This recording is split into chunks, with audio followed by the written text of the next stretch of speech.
Bonsoir, vous allez bien? Très fatigué, hein. Ah bah tant mieux parce que demain c'est férié, donc c'est repos. Donc vu que c'est férié, une petite vidéo divertissement. Oui. Voilà, pour rigoler, ça va être bien. Sur nos 10 pires lectures de tout temps, de toute Exact. notre vie. Les 10 pires. Oui. On compte sur vous pour commenter. Citez-nous vos pires lectures, mais attention, 3 règles s'imposent. Première règle, pas d'auto-édition. Normal. Parce qu'on ne tire pas sur une ambulance. C'est quoi cette phrase? Deuxième, On tire pas sur une voiture de police surtout. deuxième règle, attention, on ne parle pas des romans que l'on a déjà traités sur notre chaîne. Si c'est pour que je vous reparle du zoo ou pour ne rien regretter, ça vaut pas le coup. Voilà. Troisième règle, il faut que l'auteur soit assez connu. Parce que si vous nous parlez de votre grand-mère qui a publié la biographie de votre chien, elle a fait 4 ventes avec un compte d'auteur. Non, désolé, on ne la connaît pas. Commence bien, hein. Salutations à votre grand-mère, mais inconnue au bataillon. À toi l'honneur. Galanterie oblige. Je vais commencer avec Amélie Nothomb, Ah oui. L'hygiène de l'assassin. Ah, je ne connais pas du tout. Pour te dire, j'en ai lu un. Ça t'a pas plu? J'ai pas trouvé ça remarquable, Ouais. ni notable. On va dire qu'elle a un style très particulier, bien acerbe, bien à elle surtout. Donc ça plaît ou ça ne plaît pas. Moi, Nothomb, elle me fait un peu penser, attention, ça n'a rien à voir, mais à des pentes. Ah c'est oui. très contrasté. Soit on l'aime, soit on l'aime pas, tout simplement. Et celui-là, L'hygiène de l'assassin, il est super dur à lire et il est très, très dégoûtant. À la limite de vomir, tout simplement. Ah ouais, de la nausée, oui. quoi. Ah oui, c'est Ah la ouais. nausée, voilà, Ouais, tout simplement. Là, ce livre, en tout cas, il a fait pas mal parler et c'est trop glauque, trop dur, trop cru, trop, un peu trop tout. Voilà, un peu trop dans l'exagération. Voilà, pour ceux qui connaissent, après ce livre, il est quand même pas mal connu. C'est très mitigé. Moi, personnellement, ça m'a pas plu du tout. Alors moi, je vais mettre carrément les pieds dans le plat. Hein. Stephen King avec l'Institut. Alors ce bouquin-là, c'est de la science-fiction fantastique. Il est incroyablement long et ennuyeux. C'est tout ce que je n'aime pas chez King. C'est pour ça que je préfère ses nouvelles. Parce que là, c'est un roman et il y a des histoires dans les histoires dans les histoires. Une accumulation de détails sans importance. Oui, ça se passe dans un orphelinat. Oui, avec, c'est des enfants dans un institut, ils ont des pouvoirs. Voilà. Et arrivé à la moitié du bouquin, le gamin réussit à s'en sortir. Donc là, on respire. On espère que ça va rentrer dans le vif du sujet. Et ben non, là, tu as encore des descriptions, des détails, des énumérations. Oh, je n'en pouvais plus. Et le pire dans ça, c'est que King s'est inspiré de John Farris Fury, dont on a fait le retour, allez-y. Oui, c'est vrai, on en a parlé. L'original est vraiment très bon comparé à celui-là. Donc si j'ai une lecture à vous conseiller, Fury et pas l'Institut. Deuxième. Alors moi, deuxième, c'est pareil, hein, mettons les pieds dans le plat de toute façon. Chatham, voilà. Voilà, Chatham, c'est bon. La trilogie du mal. Ah oui. Ah, c'est trop bien la trilogie du mal. Oh là là, mais en fait, vous allez lire Wikipédia, c'est la même. Je pense qu'il lui manque quelque chose. Déjà, il lui manque un sourire pour commencer. Et ensuite, il doit lui manquer de l'émotion, de la sensation, de l'envie. Tu vois, Chatham, c'est beaucoup trop de descriptions explicatives comme ça. Page et page, et c'est trop en fait. Et à chaque fois avec Chatham, je sais pas si toi t'as essayé, ça te l'a fait. Non. Moi j'ai essayé parce que c'était la vague, c'était la mode, Chatham était trop bien. Sûr, Je me suis dit pourquoi ça ne me plairait pas. Au final, tout le monde le compare à Tidiez. Je peux tenter. Et j'ai été super déçue. Et à la fin de Chatham, à chaque fois, moi, ça me reste. Il me manque quelque chose, toujours. Et je comprendrai jamais pourquoi. Moi j'ai essayé un secte ou une secte, je sais pas trop quoi. J'ai même pas fini. C'était tellement long et ennuyeux et tellement attendu que... Par contre, faut reconnaître que en one shot, il est pas mauvais. Le Signal, par exemple, et je l'ai super aimé ce bouquin. Celui-là, moi, je le conseille. Mais ça en one shot, voilà, encore une fois. D'accord. Moi, je vais me souvenir de mes années d'étudiant et même plus de lycéen en terminale avec la philosophie. Et là, notre prof nous a fait lire un livre incroyablement dur. C'est le livre le plus complexe que j'ai lu de toute ma vie. C'est la critique de la faculté de juger d'Emmanuel Kant. En fait, sur juger, le jugement, on va essayer de juger le beau, à savoir si juger le beau tient, ou l'esthétique tient de la raison, ou alors d'une faculté innée. là je résume vraiment très grossièrement parce que je n'ai toujours pas compris le bouquin. Et tu sais, le pire, c'est que à l'époque, on avait des petits fascicules d'explication qui s'appelaient les profils, je crois. Et ben même le profil, il réussissait à t'embrouiller l'esprit. J'ai rien compris. Tu vois, c'est des termes qui sont complexes, donc tu es obligé de chercher les définitions. Bon, c'est un bouquin de philosophie, hein, évidemment. Et même avec les définitions des mots, assembler, ce n'est pas cohérent. Enfin, pour moi, à l'époque, c'était totalement incohérent, je ne comprenais rien, tu vois. Et on avait des dissertations à faire là-dessus. Un enfer. Emmanuel Kant, c'est comme Heidegger, Hegel. Waouh! Et ça, malheureusement, je parle pour ceux en terminale littéraire, c'est des auteurs, tu peux pas faire l'impasse, quoi. Tu es obligé d'y aller. C'est comme Platon, Descartes, tu es obligé d'y aller, tu es obligé de t'y confronter. Et ben bon courage, hein, prenez des Doliprane avant d'y aller parce que waouh, trop chaud. Merci pour ta prévention. Ah, t'attaques King, bah j'attaque Van. Un poisson sur la lune. Je mets de côté Suck One Island. Désolation, il a écrit David. Désolation. Voilà, tout ça je le mets de côté. Je parle vraiment d'un poisson sur la lune. Bah, David Van, il a des hauts, il a des bas. Oui, bah là c'est un très gros bas. C'est-à-dire Aquarium, c'était pas bon.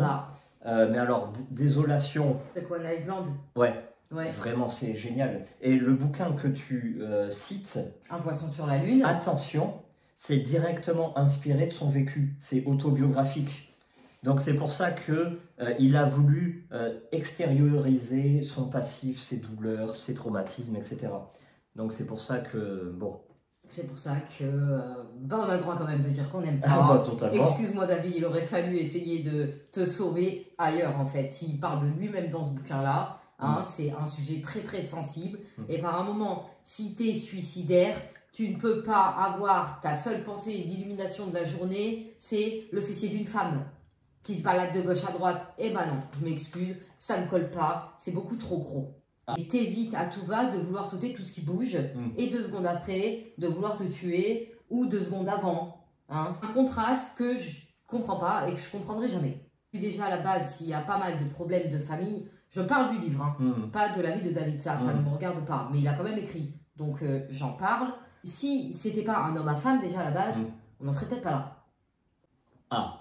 Voilà. Tu soulèves. Je soulève rien du tout. je parle de ce qui est écrit. Hein. Tu poses le débat. Voilà, donc tu comprends. Et puis le livre, il est pas mal. Enfin, ça part d'une bonne intention.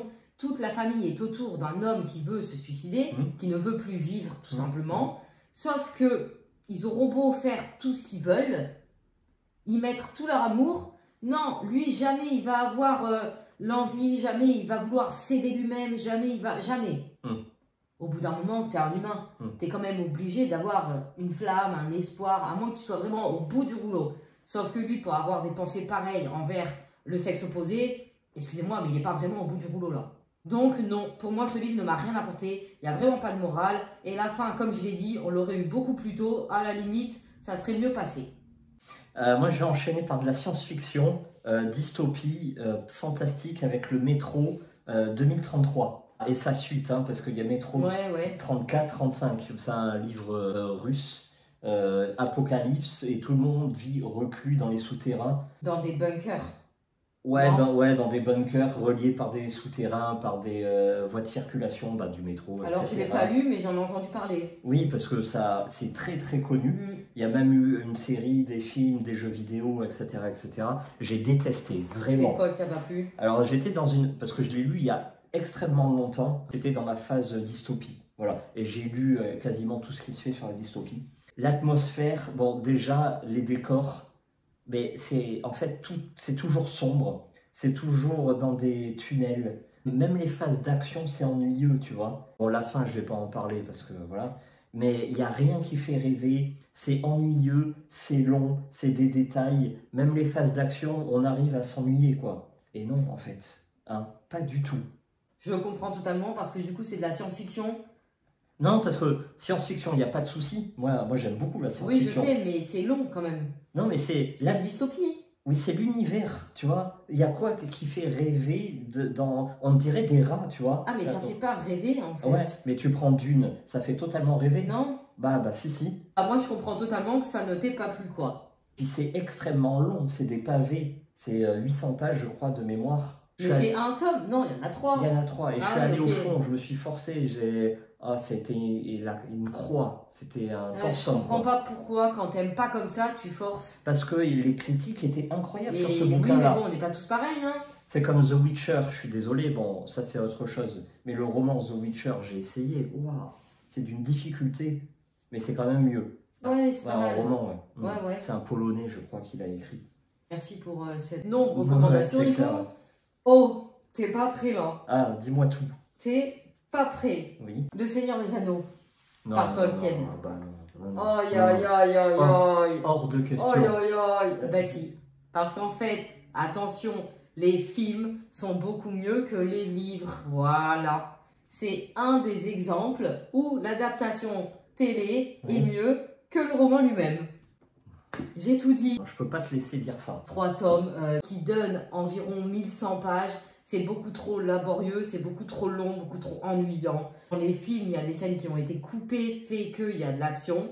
Et dans le roman, du moins le tome 1, il y a comme de la poésie.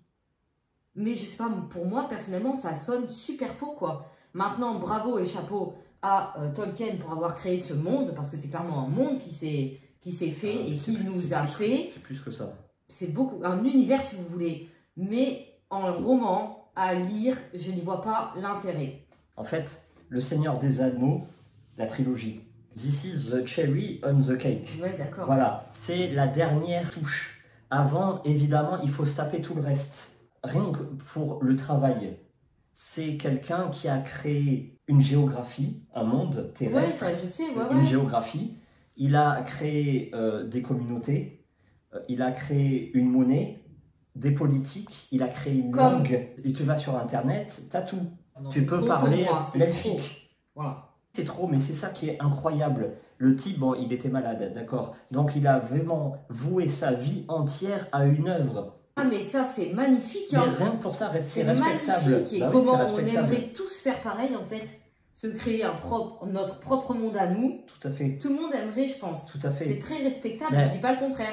Je dis juste qu'à lire, pour moi, c'est beaucoup trop dur. Là, je peux te rejoindre. Voilà. Je peux te rejoindre. À voir, c'est magique. Mais le truc qu'il faut comprendre, c'est que il réclame un minimum d'investissement. Tolkien a passé sa vie. Donc, il réclame un minimum d'investissement de la part de ses lecteurs pour rentrer dans l'univers. Très bien, ben, nous ne sommes pas d'accord. Hein. C'est pas grave. Je ne vais pas faire très original. Oui, vas-y, on t'écoute. Je suis obligé. 50 nuances degrés. Oh là là. Voilà. Et ça remonte. Hein. À cette époque-là, c'est mon ex-belle-mère qui m'a offert les 3 tomes. Donc déjà, une lecture érotique. Offert par une belle-mère. C'est bizarre, c'est un peu louche, mais déjà, bon, ça part mal, tu vois. Bah ouais, bon, c'est étonnant. Elle me dit, vas-y, lis ça, tu vas voir, c'est incroyable. Bon, à cette époque, phénomène de mode. Hein. Tout le monde achetait ça, tout le monde parlait que de ça. Ouais. Tout le monde était ébloui par ça. Oh, j'ai lu ça, j'ai même pas fini le premier. Un personnage féminin aussi cruche et aussi irritante que ça, j'ai jamais lu. Pourtant, j'en ai lu des personnages irritants, mais celle-là, il faut dire que ce genre-là, j'en lis pas beaucoup. Non, mais moi, j'ai pas compris l'intérêt de ce bouquin-là. Il n'y a pas d'intérêt, voilà. C'était une romance, elle a pondu sa romance, ça a marché, ça a percé, ça a été adapté avec de très bons acteurs, ça a vendu du rêve. Mais quel rêve? Attention, le rêve de se faire attacher, la femme, elle n'est pas, attention, la femme, elle n'est pas violée. La femme, elle n'est pas abusée, elle est totalement consentante. Oui. Ok, bon, il y a des petits penchants, il y a des petits jeux, je vais pas dire de mots, mais je m'excuse. Oui, mais... les deux sont consentants, et là, encore une fois, c'est un homme qui n'est pas pourri, qui par contre a été détruit dans son enfance, dans son passé. Donc, il va se reconstruire avec elle, justement. D'accord, mais ça reste d'une platitude incroyable, cette histoire. Ben moi, j'ai pas lu ça ailleurs. T'en as une autre similaire? Ah non, mais moi je suis pas du tout connaisseur là-dedans. Et qui, alors tu dis, elle est attachée. Et alors? Est-ce qu'elle est prisonnière? Pas du tout. Parce qu'il y a d'autres histoires comme ça qui percent. Et la femme, elle, par contre, elle est séquestrée. Et là, elle va tomber amoureuse. Bon, ça c'est un autre genre de littérature. Voilà, donc à la limite, tu m'aurais dit ça, je t'aurais dit oui. Mais là, bon, ils sont tous les deux adultes, ils sont tous les deux consentants. Non, moi, franchement, je vois pas le mal. Le fait que t'aies pas aimé, bon, il n'y a pas de souci, hein. Ça peut pas plaire à tout le monde, je suis totalement d'accord. Moi, en romance, j'ai préféré L'été de Katia. Voilà. Ah ouais, mais là, on est vraiment... C'est une romance, et c'est rafraîchissant, vous avez notre tour. Allez-y, c'est très très bon. On n'est pas d'accord encore une fois, mais L'été de Katia, ça n'a vraiment rien à voir avec 50 nuances degrés. Et t'as raison, ça reste une romance, hein, d'accord, mais c'est une romance beaucoup plus classique. Moi là, je pars dans un très grand classique. Celui-là, je l'ai lu, j'étais quand même très jeune. Reste que ça m'a quand même marqué. Oui, dis-nous tout. Le bruit et la fureur, William Faulkner. Ah, très bien. Tu connais? Oui, Faulkner, oui, je connais, c'est pas facile. Très très dur. Voilà. Parce que Faulkner, il a une façon d'écrire, surtout dans ce roman-là, qui est totalement incompréhensible. Je me souviens que tu n'aimais pas du tout quand c'est un enfant qui parle ou quand ça manquait de ponctuation et qu'il n'y avait pas de vocabulaire. Mais alors celui-là, accroche-toi si tu le dis. D'accord. Voilà, Faulkner, clairement, là, bon, le personnage, il est handicapé mental, il n'y a pas de souci. Maintenant, il y a des façons de faire et il y a des façons d'écrire. Il a reçu tellement d'éloges avec ce roman, je ne comprends pas. Ça m'a pas mal dégoûté de la lecture pendant un certain temps. Ah oui, carrément. Ah ouais, j'étais peut-être trop jeune. Ouais. Ah, Faulkner, c'est pas évident. Ah, c'est super dur. À la différence de Steinbeck, bon, c'est autre chose, hein. Et Steinbeck, c'est quand même plus ouvert, tu vois. Ah oui, bien sûr. Mais ils ont certainement les mêmes thèmes, comme la folie, le suicide, la jalousie. Il y a pas mal de thèmes qui sont plutôt intéressants. On va pas se le cacher. Malheureusement, pour ma part, c'est très mal retranscrit, quoi. Donc pour moi, Faulkner, celui-là en tout cas, l'écriture elle est tellement exagérée, c'est tellement malsain que c'est même pas crédible. Bah moi pour mon dernier, ça a été une rude bataille. Tu me fais peur là. L'attrape-cœur de Salinger. Ok. Il y avait 99 francs de Beck BD. Il y avait l'œuvre complète de Karine Gibel. C'est laquelle? De quoi? L'œuvre complète. L'œuvre tous en même temps. Arrête, voilà, c'est pour son œuvre complète. Non, bah, t'as pas le droit de faire ça. Voilà. Mais quand même. L'œuvre complète, il a dit. Allez hop, il y avait Central Park de Musso. Oh non, Musso il est intouchable. Plus cucu que ça. Ah, c'est. Mais j'ai trouvé pire. Comme quoi? Tu me fais peur là. Est-ce qu'on va être d'accord ou pas? Non, parce qu'on s'est pas dit nos livres, hein, évidemment. Ah bah non. Pour l'effet de surprise. Attention, L'homme qui voulait être heureux de Laurent Gounel. Alors ça, c'est pire que les punaises de lit. Ils se répliquent, ils se dupliquent, il y en a de partout. Tu ne peux pas faire un vide-grenier sans qu'il soit là. Chez le médecin, il est là. Le dentiste, il est là. Tu vas faire une visite médicale, analyse sanguine, il est là. Tu vas chez le proctologue, coloscopie, il est là. Il est toujours là. Tu vois le problème de ces livres? Ils te font croire à une belle morale, la vie elle est rose, la vie elle est belle. Ouais. Mais au final, est-ce que ça t'aide? Bah non, pas du tout. Parce que tu sors de chez toi, c'est pas ça en fait. Ah non, non. Et en plus, ce truc-là, ça c'est la boîte de Pandore. Et ce sont développés le feel good. C'est l'homme qui veut être heureux qui a sorti la mouvance feel good. Et comme ça, on a droit à des romans au titre complètement débile. Donc, non mais, qui peut croire à ce genre de truc? Rien que le truc du bonheur, c'est d'une platitude, tu vois, c'est des poncifs en fait. Des clichés accumulés. C'est marrant quoi. Non mais tu sais qu'il y en a, c'est leur livre de chevet quoi, c'est leur livre de... Mais je sais, mais je le vois. Hein? Non, ouais, mais... ouais. Que voulez-vous? Il en faut pour tout le monde. Oui. Bon, moi, on est d'accord sur un point. Ah oui, alors lui, il va mettre tout le monde d'accord, je pense. Tu sais que j'y ai pensé, mais j'ai dit non, allez, je touche pas à ça. N'empêche qu'en feel good, j'aime quand même Valérie Perrin, Angelo des Fleurs. Oui, non, mais c'est vraiment pas mal, enfin, c'est sympa, ça dépayse un peu. Et j'aime aussi Anna Gavalda. Ah non, elle est super intéressante, Gavalda. Ah, c'est chaud. Non. Bref, n'hésitez pas à commenter nos propositions, nos suggestions. Et faites aussi votre classement de vos pires lectures de tous les temps. Ouais. Merci à vous. On a retrouvé la chaleur et les moustiques. C'est génial, hein? Tout le monde est ravi. Bon, allez, hein, merci bien.